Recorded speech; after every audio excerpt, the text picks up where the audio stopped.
আবু বকরের দরজায় গিয়া দাওয়াত দিন, আওয়াজ দিলেন সালামু আলাইকুম ইয়া হালাল ভাই। ঘরের থেকে রাতের বেলা রাস্তে আওয়াজে আবু বকর বলেন লাব্বাইক ওয়া সাদাইকা ইয়া রাসূলুল্লাহ, আমি হাজির। গভীর রজনীতে আপনি কি ঘুমান নাই? আবু বকর চোখের পানি ছেড়ে কাঁদেন আর বলেন পয়গম্বর, বহু আগে আপনি আমার কানে আওয়াজ দিছিলেন দিনের হিজরতের পথে আমি আপনার সঙ্গী হতে পারি। আল্লাহর জাতের কসম, দিনের বেলা যত ব্যস্ত থাকি আর কিছুই করি, রাতের বেলা দরজার কিনারায় দাঁড়াইয়া দাঁড়াইয়া নবীর অপেক্ষা করি। যদি আমার নবী আসি আবু বকর বলে ডাক দেয় আর আমি ঘুমায় যাই, শত্রুদের আক্রমণ নবীর উপরে চলে আসবে। নবী যদি বেঁচে থাকতে না পারে, আমি আবু বকর বেঁচে থাকার কোনো সার্থকতা নাই। ও নবী, সেই দিন থেকে রাতের বেলা একটা সেকেন্ড আমি বিছানায় পিঠ লাগাইয়া ঘুমাই না, অপেক্ষা করি। নবী, আমি আপনার অপেক্ষায় থাকি আপনার কথা পালন করার জন্য। আমার মায়ার নবী আবু বকরকে নিয়ে রওনা মদিনার পথে। অন্ধকারের পথ, নবীর চেহারার আলোতে অন্ধকার আলো হয়ে যায়। হাঁটতেছেন পাথরওয়ালা পথ, গুহার কিনারায় যাইয়া নবী উঠবেন। আবু বকর একবার ডানে যায়, একবার পাশ বামে যায়, একবার সামনে পেছনে। নবী বলেন আবু বকর এমন কেন করেন? বলে পয়গম্বর, আমি ডান পাশে যাই কেন যেন ভয় লাগে, দুশমন বাম দিক থেকে আপনাকে আঘাত করবে। আমি দৌড়াইয়া বামে যাই, আবার ভয় লাগে পেছন দিক দিয়া না জানি আক্রমণ হয়। যেই নবীর শরীরে মশা পড়া হারাম, মাছি পড়া হারাম, ওই নবীর শরীরে দুশমন তরবারির আঘাত করবে, আমি আবু বকর বরদাস্ত করতে পারবো না। এই জন্য আমি একবার সামনে যাই, পেছনে যাই। হঠাৎ একটা পাথরের সাথে বাড়ি লেগে নবীর পাও ফেটে গেল, আঙ্গুল থেকে রক্ত বের হওয়া শুরু হয়ে গেল। ওদিকে দুশমনের আক্রমণ, আবার অন্ধকার রাত, নবী আশ্রয় নিবেন, হাঁটতে পারেন না। আবু বকর বলে নবী আমার কাঁধে উঠেন, আমি রহমতের নবীর নিয়ে আমি একটু সামনে আগাইতে চাই। ওই গুহার মুখে গিয়া ওই গর্তের ভিতরে নবী আর আবু বকর প্রবেশ করলেন। দুশমন পেছনে ঘুরতে ঘুরতে ঘুরতে ঘুরতে গুহার সামনে গিয়া দাঁড়ালো। নিচে তাকাইলেই দেখবে আমার নবী আর আবু বকর। নবী আবু বকরের রানের উপরে মাথা মোবারক দিয়া বিশ্রামে চলে গেলেন। ওদিক দিয়ে আমার আল্লাহ দ্রুত কবুতর দিয়া ডিম দিয়া তা দিলেন, মাকড়সার জাল বুনায়া। দুশমন আইসা ঘুরে কিন্তু ওই জায়গায় নজর পড়ে না। আল্লাহ হেফাজত করার জন্য যথেষ্ট হয়ে গেলেন। ও নবীর আশেকের দল, আমার নবীর উপরে একটা আক্রমণ আসবে, এই জন্য আবু বকর পাগল হয়ে গেলেন। ওদিকের ঘটনা আপনারা জানেন। গর্তের মুখগুলো চাদর ছিঁড়ে ছিঁড়ে ছিঁড়ে ছিঁড়ে বন্ধ করলেন। একটা গর্তে সাপ আমার নবীর সাথে মোলাকাতের জন্য দীর্ঘদিন অপেক্ষা করতেছিল। ওই গর্ত আটকানের কাপড় নেয় আবু বকর পায়ের তালু মোবারক দিয়ে আটকায়া ধরলো। সাপ হালকা আঘাত করলো, পুরা শরীরটা বিষে জর্জরিত হয়ে গেল। আবু বকর কান্দে কিন্তু আওয়াজ দেয় না। আমার নবী একটু বিশ্রামে আছে, না জানি নবীর বিশ্রাম ভেঙ্গে যায়। কিন্তু আবু বকরের অজান্তে চোখের এক ফোঁটা পানি নবীর শরীর স্পর্শ করে। নবী তাকায় দেখে আবু বকরের চোখে পানি। নবী বললেন আবু বকর, আপনার চোখে পানি কেন? নবী আমাকে এই সাপে আঘাত করেছে, এই জন্য ভেতর থেকে আমার বিষে জর্জরিত কান্নার আওয়াজ।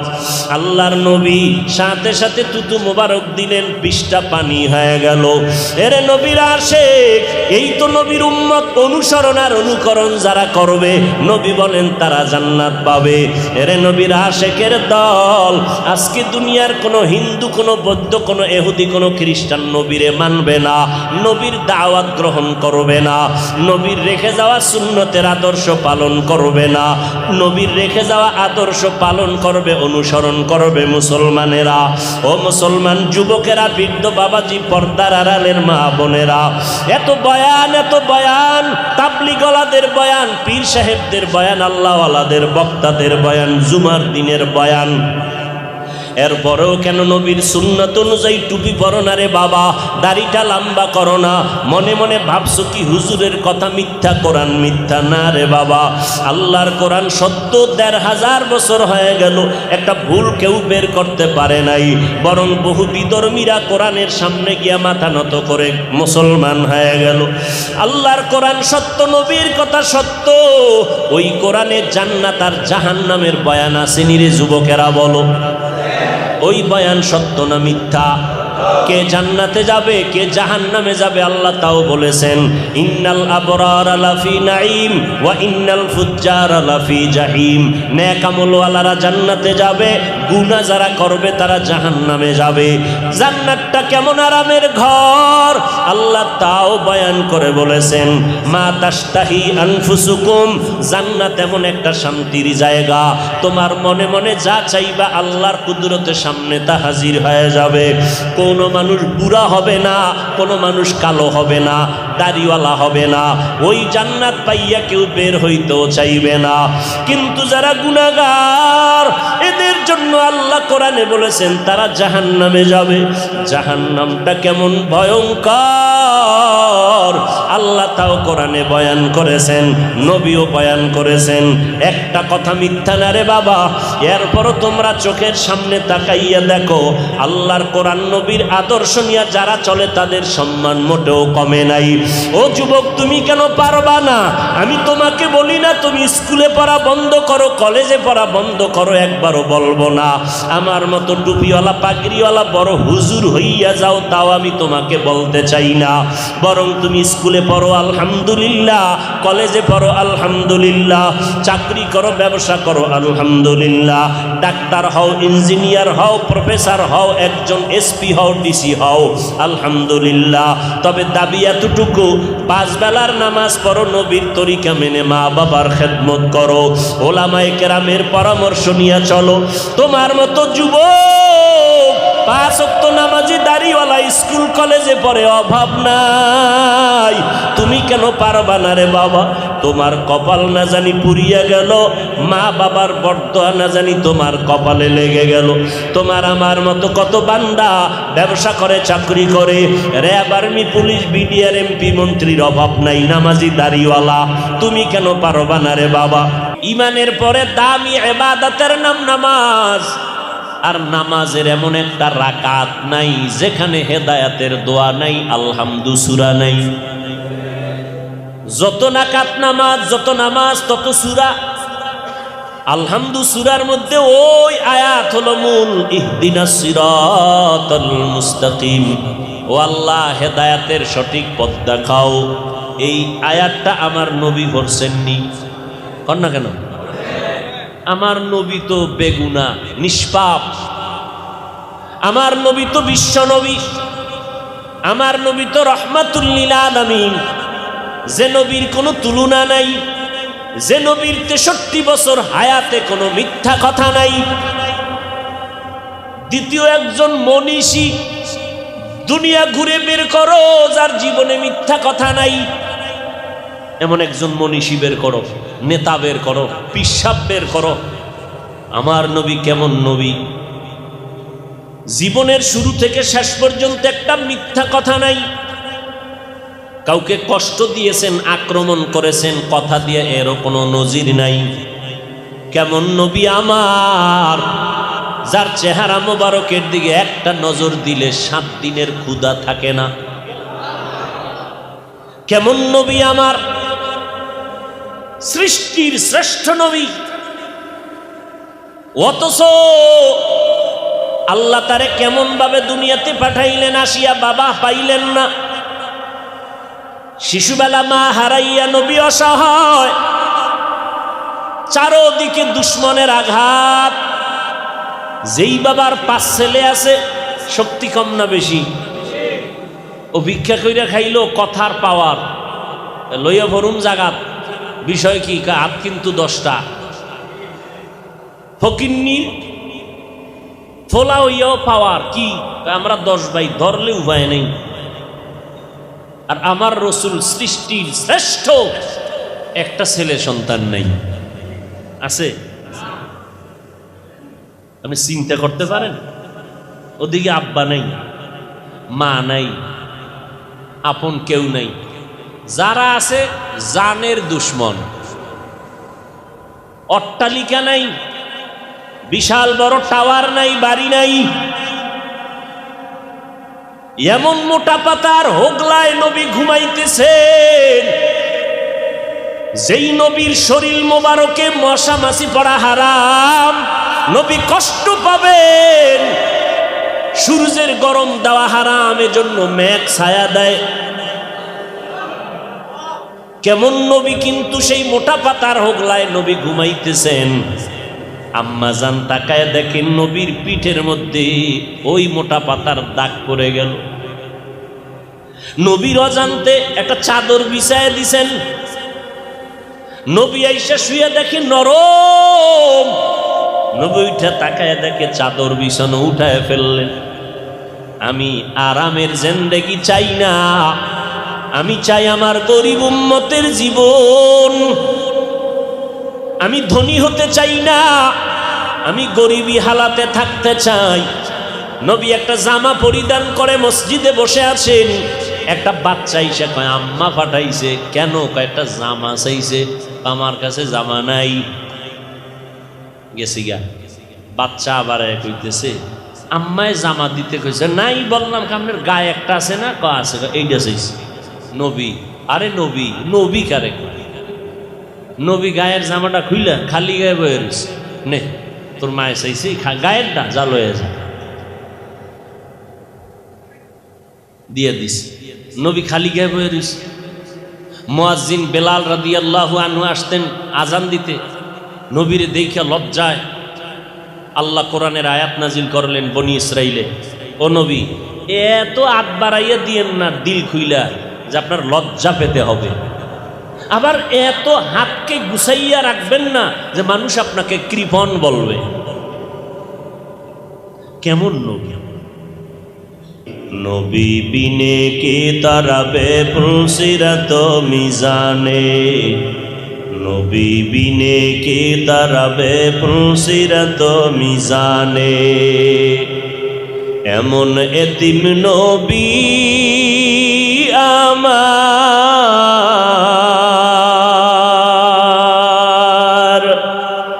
পিতা মাতা নাই যে তাহার,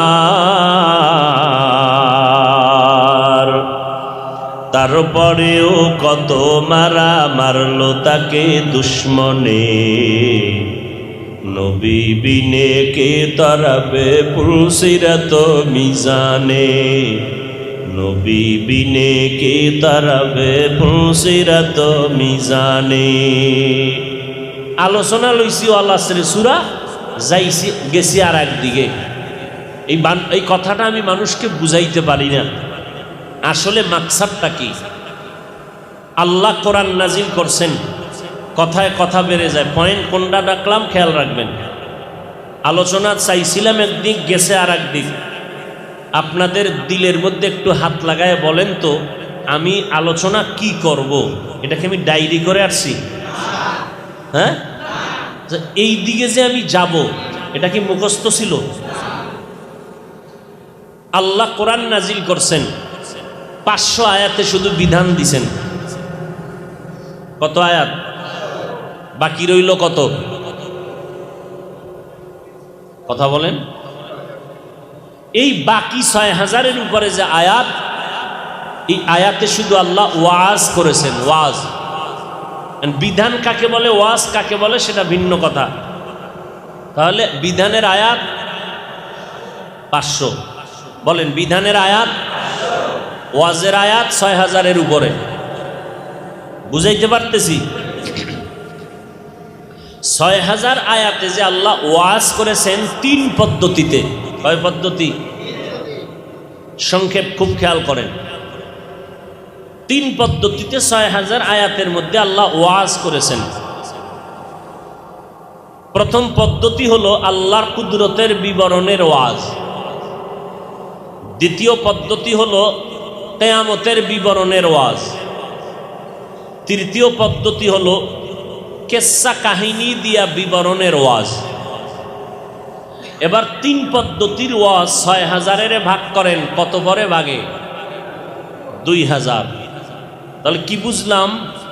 2000 আয়াতে আছে আল্লাহর কুদরতের ওয়াজ, 2000 আয়াতে আছে কিয়ামতের ওয়াজ, 2000 আয়াতে আছে কিসসা কাহিনীর ওয়াজ। বুঝাইতে পারছি যুবকেরা? খেয়াল করো। এখন আমরা কেউ লেখক যদি একটা বই লেখে, উপরে তার একটা নাম দেয়, যেমন ঈমান আমল, কয়টা পাওয়া গেল? বইটা খোলার পরে দেখবেন প্রথমে আলোচনা কি? ঈমানের। ঈমানের টোটাল আলোচনা শেষ, এরপরে আমল। সাবজেক্ট ওয়ারি, বিষয়ভিত্তিক আলোচনা। আল্লাহ 6000 আয়াতে বিষয়, কয় বিষয় ওয়াজ করছেন? 3। এক এক বিষয়ে 2000। আল্লাহর কুদরতের আশ্চর্য বিষয় কি দেখেন, সিস্টেম অনুযায়ী কুদরতের 2000 আয়াতের ওয়াজ, তারপরে শুরু হবে কিয়ামতের ওয়াজ, তারপরে হবে ইতিহাস বা কিসসা কাহিনীর ওয়াজ। আল্লাহর কোনো সিরিয়াল নাই, পৃষ্ঠায় পৃষ্ঠায় পৃষ্ঠায় পৃষ্ঠায় পুরা কোরআনে আল্লাহর একটা বিধান, এরপরে কুদরতের কথা, এরপরে কিয়ামতের কথা, এরপরে কিসসা কাহিনীর কথা। এইভাবে এলোমেলো কইরা পুরা কোরআনে আল্লাহ গড়ে 6000 আয়াতে 3 বিষয় ওয়াজ করছেন, 500 আয়াতে বিধান দিয়েছেন। দুনিয়ার মানুষ সিরিয়াল ছাড়া বিষয়ভিত্তিক কোনো বই লেখে না, কেউ লেখলে তারে পাগল বলবে। সৃষ্টির স্রষ্টা রব্বুল আলামিন গোটা জগতের মানুষের সামনে একটা কোরআন দিলেন, চ্যালেঞ্জওয়ালা কিতাব। এটার সিরিয়াল ছাড়া এলোমেলো বয়ান কেন? আল্লাহ বলেন, মানুষকে আমি ইতিহাস শিখানোর জন্য কোরআন দেই নাই, আমি মানুষকে দার্শনিক বানানোর জন্য কোরআন নাজিল করি নাই, আমি মানুষকে বিজ্ঞান শিখাবার জন্য কোরআন অবতীর্ণ করি নাই, আমি মানুষকে কিসসা কাহিনী শিখাইয়া ঐতিহাসিক বানাবো এজন্য কোরআন দেই নাই। আমি কোরআন নাজিলের কারণ মাত্র একটা, হেদায়াত। কি? আমি আল্লাহ একটা বিধান দিয়েছি, নামাজ কায়েম করো, যাকাত আদায় করো, সাথে সাথেই কিয়ামতের বিভীষিকার কথা বলেছি। কেন? আল্লাহর বিধানটা যেন তোমার মানতে সহজ হয়, কিয়ামতের ভয় ঢুকায় দিছি। কারণ আমি তোমাকে সব বয়ান যা দিছি মাকসাদ হেদায়াত, ইতিহাস শিখানোর জন্য দেই নাই। অতএব যেখানে কিয়ামতের কথা বললে তোমার হেদায়াত আসবে, আমি সেখানে হেদায়াতের বয়ান হিসেবে কিয়ামতের কথা বলছি। যেখানে ইতিহাস লাগবে সেখানে ইতিহাসের কথা বলছি। মাকসাদ ইতিহাস মুখস্থ করার জন্য নয়, হেদায়াতের জন্য। অতএব আমরা যারা বয়ান করতে বসি, বিষয় টিষয় নাই, আয়াত লইছি আল্লাহর উপরে ভরসা করে, এই জায়গায় যেই কথাগুলো দরকার আমাদের হেদায়াতের সপক্ষে, জাহান্নাম থেকে বাঁচার জন্য, সেই কথাগুলো আল্লাহ জবানে দান করো। ওয়াল আসরে সূরা দিয়া বহু জায়গায় ওয়াজ করছি, এই কথা এখানে যা বলছি কোন জায়গায় এই কথা ওয়াল আসরে সূরার আলোচনায় আসে নাই। বিশ্বাস এখানে এই কথাগুলো বোধহয় দরকার, কারণ ওয়াজ মাহফিল একটা অপারেশন থিয়েটার, মানুষের রোগ সারার এক হসপিটাল। এখানে বোধহয় এই কথার রোগী আছে, এজন্য আল্লাহ জবান দিয়ে ঔষধগুলো দিতেছেন।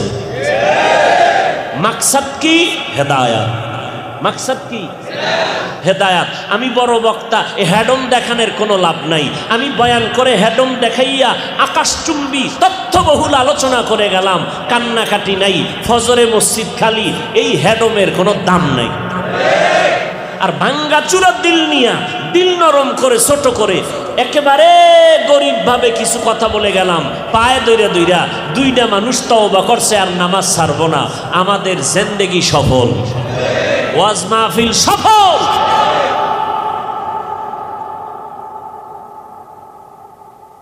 ওয়াল আসরি ইন্নাল ইনসানা লাফি খুসর, আল্লাহ শপথ কেন করেছেন? আমরাও মাঝে মাঝে শপথ করি, করি না? এই কথাটা কিন্তু এমন, কয় বিশ্বাস করি না, কয় কসম। আমগো কসমের মাকসাদ কি? তোমার সন্দেহ দূর করা। তো আল্লাহর কোরআনে তো সন্দেহই নাই, কসম করলেন কেন? অনেকগুলো জবাবের নির্যাস হলো, সব কথা সত্য, গুরুত্বপূর্ণ, তবে কসমের কথাটা আরেকটু গুরুত্বপূর্ণ।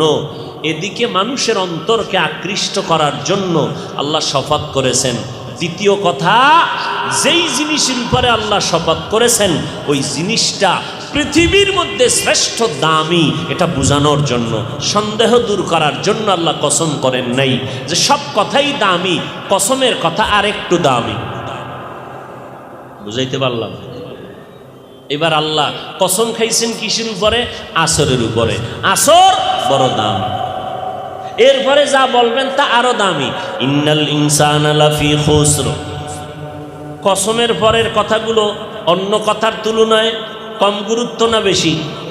কসমের কারণেই গুরুত্ব বেড়ে গেল, বাড়লো না? এরপরও আল্লাহ আবার তাকিদ দিলেন, ইন্না, নিশ্চয়, আল ইনসান, দুনিয়ার সব মানুষগুলো, আবার লাম তাকিদ, লাফি খুসর। কসমের পরে তাকিদ দিলেন দুইটা। আল্লাহ বলেন নিশ্চয়ই সমস্ত মানুষগুলো জাহান্নামী। আল ইনসান, আলিফ লাম ইস্তেগরাকি, সব মানুষগুলো জাহান্নামী। আমেরিকার মানুষ জাহান্নামী, বাংলাদেশের মানুষ জাহান্নামী, ইনসান জাতি সবগুলো জাহান্নামী, একজনের মধ্যে বাদ নাই। কথা শেষ? শেষ? এতটুকু শুনে যদি বাড়ি যায়, তার এর কোনো জীবনে নামাজ রোজার দরকার আছে? আল্লাহ কসম খাইয়া কয় নিশ্চয়ই সব মানুষ জাহান্নামী, তা টুপি ফরমু কেন বাড়িল? কথা শেষ না সামনে আরো আছে? আল্লাহ কয় যাও কই, কিন্তু নামের ব্রেক লাগায় দিছি, কিন্তু ইল্লা, কিন্তু নামের ব্রেক লাগায় বললাম দাঁড়া।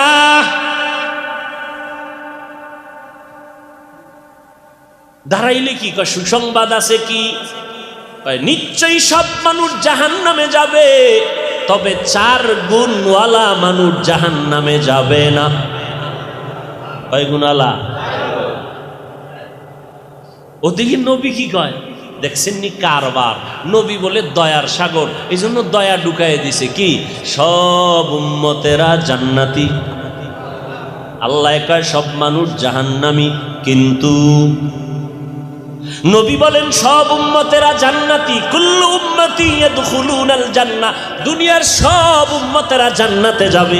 তাই এই কারণে লাফাইস না খুশির ঠেলায়, বয়ের কথা আছে। কিন্তু, কিন্তু মানি আমি মুহাম্মদের যারা মানবি না তারা জান্নাত পাবি না। মুহাম্মদ নবী কইছে সব জান্নাতি, লাফাইও না, কিন্তু আছে কি, যারা নবী মানে না তারা যাবে না। সাহাবায়ে কেরাম বললেন কে নবী মানে না? নবী একটা মাপকাঠি দিছেন, আমগো বলার দরকার নাই তুমি নবী মানো না, নবী নিজেই মাপকাঠি দিলেন। আমাকে কে মানে কে মানে না, মাপকাঠি হলো আমার অনুসরণ। যে আমার অনুসরণ করে, অনুকরণ করবে, তারা আমারে মানবে, জান্নাতে যাবে। যে আমার অনুসরণ করে না, সে আমাকে মানে না, জান্নাত পাবে না। একটা হলো ভালোবাসা আর একটা হলো অনুকরণ। এখানে যারা আপনারা আছেন, আল্লাহর কসম 100% আপনারা সবাই আমাকে ভালোবাসেন, কিন্তু একজনেও আমার অনুসরণ করেন না। বুঝাইতে পারিনি? আমাকে আপনারা ভালোবাসেন যেমন সত্য, আমার অনুসরণ করেন না এটাও সত্য। অনুসরণ মানি যে যার অনুসরণ করবে তার রঙে রঙিন হয়ে যাবে। যে আমার অনুসরণ করবে তার টুপি আমার টুপির মতো হবে, তার জামাটা আমার জামার মতো হবে, তার জুতা আমার জুতার মতো হবে, তার রংটা আমার রঙের মতো হবে। কি যুবকে চুল কাইটা টিকটিকি বানাইছে, কিও ব্যাপারটা কি? আমি একজনের অনুসরণ করি, বিদেশি এক খেলোয়াড়ের। দেখছুনি তারে? কয়া জীবনেও দেখি নাই। মোলাকাত হইছি নি? কয় স্বপ্নেও হয় নাই। তোমারে সে চিনেনি? আমারে চিনবে দূরের কথা, আমার দেশের নাম ওই জানে না। তাহলে অনুসরণ কেমনে করো? বলে আমরা তার ছবিটা ভিডিওতে দেখে অনুসরণ করি। অনুসরণ করা মানে যার অনুসরণ করবে তার ডিজাইনে নিজেও ডিজাইন হয়ে যাবে। যারা মদিনার নবীর অনুসরণ করবে এরা বলবে না আমি নবীরে ভালোবাসি, তার লেবাস পোশাক আমল আখলাকে বলে দিবে এটা নবীর খাঁটি আশিকার পাগল। কার পাগল? এই কার পাগল? নবীর পাগল। পাগল কই লিখে আবার আর একদিকে নিবেন।